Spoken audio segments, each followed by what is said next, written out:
ओम शांति। 21 फरवरी 2023 ईश्वरीय ज्ञान। आज की मुरली। मीठे बच्चे, किसी भी चीज़ में आसक्ति नहीं रखनी है। देह सहित सबसे पूरा बेगर बनना है। शिवपुरी और विष्णुपुरी को याद करते रहना है। प्रश्न: गरीब निवाज बाप गरीब बच्चों को भी किस बात में आप समान बना देते हैं? उत्तर: बाबा कहते, जैसे मैं फ्राक दिल हूँ, कफन ले तुम्हें बादशाही देता हूँ, ऐसे तुम बच्चे भल गरीब हो लेकिन फ्राक दिल बनो। थोड़े पैसे से भी यह गॉडली यूनिवर्सिटी खोल दो, इसमें खर्चा कोई नहीं। 3-4 ने भी इस यूनिवर्सिटी से अच्छा फल पा लिया तो खोलने वाले का अहो सौभाग्य। सिर्फ सपूत बनकर रहना, कभी काम क्रोध के बस सद्गुरु की निंदा नहीं कराना। ओम शांति। बाप दादा और मम्मा। मम्माएँ 2 होती हैं, दादी और माता। यह तुम्हारी बड़ी माँ है, परंतु बच्चों को संभालने के लिए जगदम्बा निमित्त बनी हुई है। शिव बाबा है बहुरूपी, वह बहुत खेल पाल भी करते हैं। सहेज होते हैं ना, जब सगाई होती है तो भी सहेज करते हैं, और जब शादी का समय होता है तो दोनों फटे हुए कपड़े पहनते हैं, तेल लगाते हैं। यह रस्म भी यहाँ की है। तुम बच्चों को भी बाप समझाते हैं कि पूरा बेगर बनना है, कुछ भी नहीं होगा तो सब कुछ मिल जाएगा, देह सहित कुछ भी न रहे। शिवपुरी विष्णु तरफ ही बुद्धि योग लगाना है और कोई भी चीज़ में आसक्ति न हो। पवित्र भी जरूर बनना है। देखो मीरा का कितना गायन है, लोक लाज खोई। सिर्फ इस पवित्रता के कारण कितना नाम निकला है। उनको तो ज्ञान अमृत भी नहीं मिला, सिर्फ श्री कृष्ण से प्रीत थी। कृष्णपुरी में जाने के लिए विष को छोड़ा। जैसे स्त्री पति के पिछाड़ी सती बनती है ना, अब ऐसे तो नहीं मीरा याद करते करते कोई कृष्णपुरी में गई। उस समय कृष्णपुरी तो है नहीं। मीरा को 500-700 वर्ष हुए होंगे। भक्तिन बहुत अच्छी थी, इसलिए कोई अच्छे भक्त के घर जन्म लिया होगा। उनका नामाचार कितना चला है। वह तो मीरा भक्तिन थी। तुम सभी ज्ञान मीराएं बनती हो। तुम आए हो सूर्यवंशी चंद्रवंशी महारानी बनने के लिए। भल पहले अनपढ़े पढ़े के आगे भरी ढोते हैं, परंतु महारानी तो बनेंगे ना। अगर बचपन को भूल हाथ छोड़ दिया फिर तो कभी नहीं महारानी बनेगी और प्रजा में भी कम पद पाएंगी। बैकुंठ में तो आएंगे परंतु कम पद। बाबा ने समझाया है, भक्ति करने वालों से पूछना चाहिए कि तुम क्या चाहते हो, कृष्ण की भक्ति क्यों करते हो। जरूर दिल होगी कि इनकी राजधानी में जाएं, परंतु वहाँ जाएंगे कैसे। बहुत मनुष्य कहते हैं हमको शांति चाहिए, परंतु अशांति तो सारी दुनिया में है ना। तुम एक को शांति मिलने से क्या होगा। हम तुमको 21 जन्मों के लिए सदैव सुखी बना सकते हैं। देवताएं इस भारत में ही सदा सुखी थे। अब वह राजधानी स्थापन हो रही है, यहाँ तो है ही माया का राज्य। शांति मिल नहीं सकती। शांति के लिए अलग जगह है, सुख के लिए अलग जगह है। सुख धाम में सब सुखी होते हैं, कोई एक भी दुखी नहीं रहता, और दुख धाम में फिर एक भी सुखी नहीं रहता। यथा राजा रानी तथा प्रजा सब दुखी ही दुखी हैं। सुख धाम में कभी जानवर भी दुख नहीं पाते। शांति की दुनिया ही अलग है, जिसको निर्वाण धाम कहते हैं। कहते हैं फलाना निर्वाण धाम गया, परंतु गया कोई भी नहीं है। अगर खुद चला गया होता तो फिर क्या करके गया। सब दुखी ही दुखी हैं, कितने लड़ाई झगड़े हैं। वह कहते हमारे देश से हिंदू निकल जाएं, वह कहते फलाने निकल जाएं। 1-2 को सहन नहीं कर सकते। अब बाप भी कहते हैं अनेक धर्म हो गए हैं तो लड़ते रहते हैं। इसलिए सभी देह के धर्मों को निकाल देते हैं। बाप कहते हैं जो भी धर्म वाले हैं सबको हम देह के धर्मों से निकाल देंगे। सतयुग में सिर्फ एक देवता धर्म रहता है। यह सब ज्ञान तुम बच्चों की बुद्धि में है। हाथ में चित्र उठाए जाकर वानप्रस्थियों को समझाना चाहिए, मंदिरों में जाना चाहिए, उनसे पूछना चाहिए। शंकर के आगे शिव दिखाते हैं तो जरूर वह शंकर से बड़ा हुआ ना। अगर शंकर भगवान का रूप है तो फिर उनके सामने शिवलिंग रखने की क्या दरकार है। सन्यासी अपने को ब्रह्मज्ञानी तत्वज्ञानी कहलाते हैं। शिव का उनको पता भी नहीं है। तत्व तो रहने का स्थान है, वह फिर ब्रह्म और तत्व को भी एक नहीं मानते। अच्छा, ब्रह्मज्ञानी तत्वज्ञानी हैं, फिर अपने को शिव क्यों कहलाते। वह तो समझते हैं शिव भी एक ही है, ब्रह्म भी एक ही है। अब ब्रह्म तो है ही रहने का स्थान। मनुष्य तो बहुत मूझे हुए हैं। तुम बच्चों को अब होशियार होना है। तुम सन्यासियों को भी समझा सकते हो, उनसे भी कोई निकलेंगे जो असुल देवी देवता धर्म के होंगे। वह झट ज्ञान को समझ लेंगे। कोई 3-4 जन्मों में से कन्वर्ट हुए होंगे तो इतना जल्दी नहीं निकलेंगे। ताजे गए होंगे तो झट निकलेंगे। बाबा में कशिश है ना। बाब है चुंबक, आत्माएं हैं सुइयाँ। जब सुइयों पर जंक चढ़ी हुई है, कट वाली सुई, जंक वाली सुई ऊपर कैसे जाए। पंख टूटे हुए हैं। कट वाली चीज़ मिट्टी के तेल में डाली जाती है। बाबा भी इस ज्ञान अमृत से सबकी कट निकालते हैं, फिर हम सच्चा सोना बन जाएंगे। तुम अभी पत्थरनाथ से पारसनाथ बनते हो। भारत पारसपुरी था, अब देखो सोने का दाम कितना चढ़ गया है, फिर वहाँ बहुत सस्ता हो जाएगा। तो भारत जो अब पत्थरपुरी बना है वह फिर पारसपुरी बनेगा। हमारी बुद्धि में यह चक्र फिरता रहता है। सारा दिन चक्र बुद्धि में फिरेगा तभी चक्रवर्ती राजा रानी बनेंगे। दुनिया में इन बातों को कोई भी नहीं जानते हैं। तुम जानते हो सतयुग में जो राज्य करते हैं उन्हों के 84 जन्म होते हैं।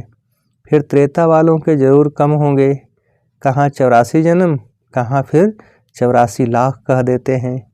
फिर तो कल्प भी इतना लंबा होना चाहिए जो इतने जन्म हो। यह है सब गपोड़े। हमेशा पहले तो चित्र सामने दे देना चाहिए। पैसा तो तुम कभी नहीं मांगना, तुम्हारा काम है उनको देना। कुछ भी उनको देना होगा तो आप ही देंगे।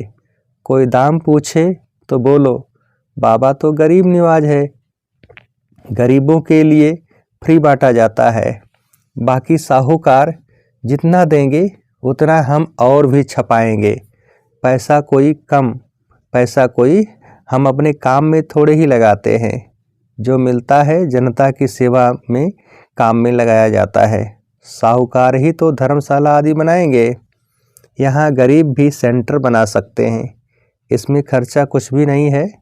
समझो कहते हैं कि हम सेंटर खोलूं अथवा गार्डली यूनिवर्सिटी खोलूं।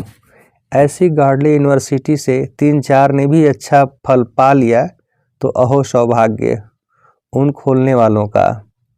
इसमें फ्राख दिल होना चाहिए। बाबा देखो कितना फ्राख दिल है, कफन ले और बादशाही दे देते हैं। सपूत बच्चे ही बाबा की सर्विस कर सकते हैं। कपूत क्या करेंगे, कपूत को थोड़े ही बाप वर्षा देंगे। तुमको सतगुरु का शो करना है। काम अथवा क्रोध में आए तो गोया सतगुरु की निंदा कराई, फिर पद पा नहीं सकेंगे। बहुत संभाल करनी चाहिए। बाप कहते हैं विष का वर्षा तो बाप से पति से लेते आए हो, अब यह पारलौकिक बाप पति अमृत का वर्षा तुमको देते हैं। तुम सभी धर्म वालों को रचयिता और रचना की नॉलेज बता सकते हो। वह यानी रचयिता तो रहते ही हैं शांति धाम में, उनको याद करने से तुम शांति का वर्षा ले सकते हो। वर्षा लेते लेते विक्रम विनाश हो जाएंगे और तुम उनके पास चले जाएंगे। यह ज्ञान सभी धर्म वालों के लिए है। यह है बिल्कुल नई बात। शास्त्र तो हैं भक्ति मार्ग के, दर दर धक्का खाना, ब्राह्मण खिलाना, तीर्थों पर जाना, यहाँ तो एक ही ज्ञान से बेड़ा पार हो जाता है और कहीं जाने की दरकार ही नहीं। तो मीठे मीठे बच्चे, अब तुम स्वर्ग में चलते हो। जो विष पीने वाले हैं वह विघ्न तो जरूर डालेंगे, क्योंकि सारी दुनिया धुंधकारी है। देखो, भारत में पवित्रता नहीं है तो धक्के खाते रहते हैं, हंगामे हैं, स्ट्राइक करते रहते हैं, गवर्नमेंट का नाक में दम चढ़ा देते हैं। गवर्नमेंट साफ कह देती है कि इतना खर्चा हम लावें कहाँ से, तो वह कहते हैं तुम लोग मौज उड़ाते हो, धन इकट्ठा करते रहते हो। हमने क्या गुनाह किया है, हमको तनख्वाह चाहिए, स्ट्राइक कर लेते हैं तो धंधा ठहर जाता है। यह सब होना ही है। कहाँ सब्जी नहीं मिलेगी, कहाँ दूध नहीं मिलेगा, जहाँ तहाँ खिटपिट है। यह सब हंगामा हो फिर शांति होगी। विनाश का और फिर विष्णुपुरी का साक्षात्कार तो अर्जुन को भी कराया था, तुमको भी अभी हो रहा है। देखो, कहाँ बरसात नहीं पड़ती है तो भी यज्ञ रचते हैं, कहाँ बहुत अशांति होती है तो पीस के लिए यज्ञ रचते हैं। परंतु पीसफुल तो एक ही भगवान है। वह जब आए तो शांति का दान देवे, देने वाला तो वह एक ही है ना। देखो, तुम कितने लाडले बच्चे हो, बहुत जन्मों के बाद अंत में आकर मिले हो, तो अब पूरा सौभाग्य लो। बच्चों को टोलपुट यानी मीठे बच्चे कहा जाता है। मिठाई खिलाई जाती है, वह होती है जिस्मानी मिठाई। यह है रूहानी मिठाई, जो रूहानी बाप देते हैं। देही अभिमानी हो रहना बड़ी भारी मंजिल है, इसमें मेहनत है। बाबा कहते हैं 8 घंटा तो देही अभिमानी बनो, फिर भल शरीर निर्वाह अर्थ काम भी करो। रात को जागो तो बहुत अच्छी लगन रहेगी, कमाई है ना।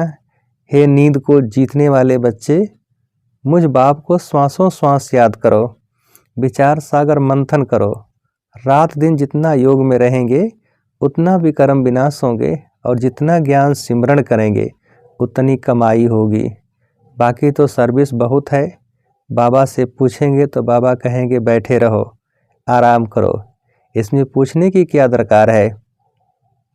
बाबा ने लोक लाज का कुछ ख्याल किया क्या? अरे बादशाही मिलती है तो इनको मारो ठोकर।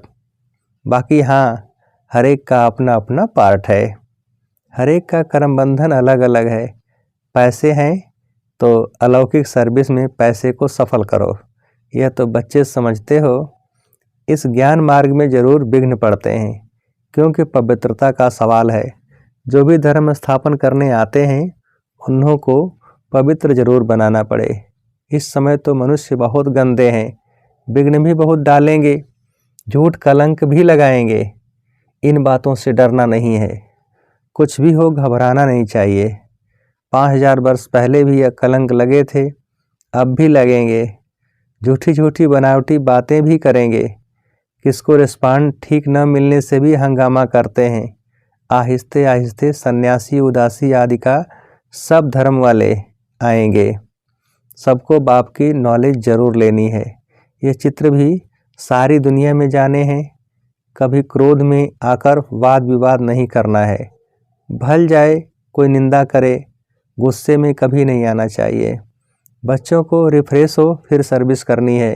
दिन प्रतिदिन कायदे कानून भी सुधरते जाएंगे। दुनिया के कायदे कानून तो बिगड़ते जाएंगे, क्योंकि वह तो तमो प्रधान बनती जाती है, हम तो सतो प्रधान बन रहे हैं। अच्छा, तुम बच्चे हो राजऋषि, तुम कहेंगे हम अभी तपस्या कर रहे हैं वानप्रस्थ में जाने के लिए। ऐसा जवाब देने का कोई मनुष्य को अक्ल नहीं है, वह तो वानप्रस्थ को समझते ही नहीं। तुम कहेंगे हम राजयोगी हैं, जीवन मुक्ति के लिए तपस्या कर रहे हैं। सिखलाने वाला है पारलौकिक परमपिता परमात्मा, ज्ञान का सागर। ऐसे ऐसे माताएं बैठ समझाएं तो सब वंडर खाएंगे। बोलो, हमको पारलौकिक परमपिता परमात्मा पढ़ा रहे हैं, भविष्य ऊंच पद प्राप्त कराने के लिए। अच्छा, मीठे मीठे सिकिल थे बच्चों प्रति माता पिता बाप दादा का याद प्यार और गुड मॉर्निंग। रूहानी बाप के रूहानी बच्चों को नमस्ते। हम रूहानी बच्चों की रूहानी बाप को नमस्ते। धारणा के लिए मुख्य सार, पहली पॉइंट, भल कोई निंदा करे हमें गुस्से में नहीं आना है, किसी से भी वाद विवाद नहीं करना है, रिफ्रेश हो फिर सर्विस करनी है। दूसरी पॉइंट, नींद को जीतने वाला बनना है, रात को जागकर भी बाप को याद करना है और ज्ञान का सिमरण करना है, देही अभिमानी रहने की प्रैक्टिस करनी है। वरदान, इंतजार को छोड़ इंतजाम करने वाले, वियोगी के बजाय सहयोगी सो सहज योगी भव। इंतजार को छोड़ इंतजाम करने वाले, वियोगी के बजाय सहयोगी सो सहज योगी भव। विस्तार, कई बच्चे इंतजार करते हैं कि यह छोड़े तो छूटूं, यह टकराव छोड़े तो छूटूं, लेकिन ऐसा नहीं होता। यह तो माया के विघ्न पढ़ाई में पेपर समय प्रति समय भिन्न भिन्न रूपों से आने ही हैं।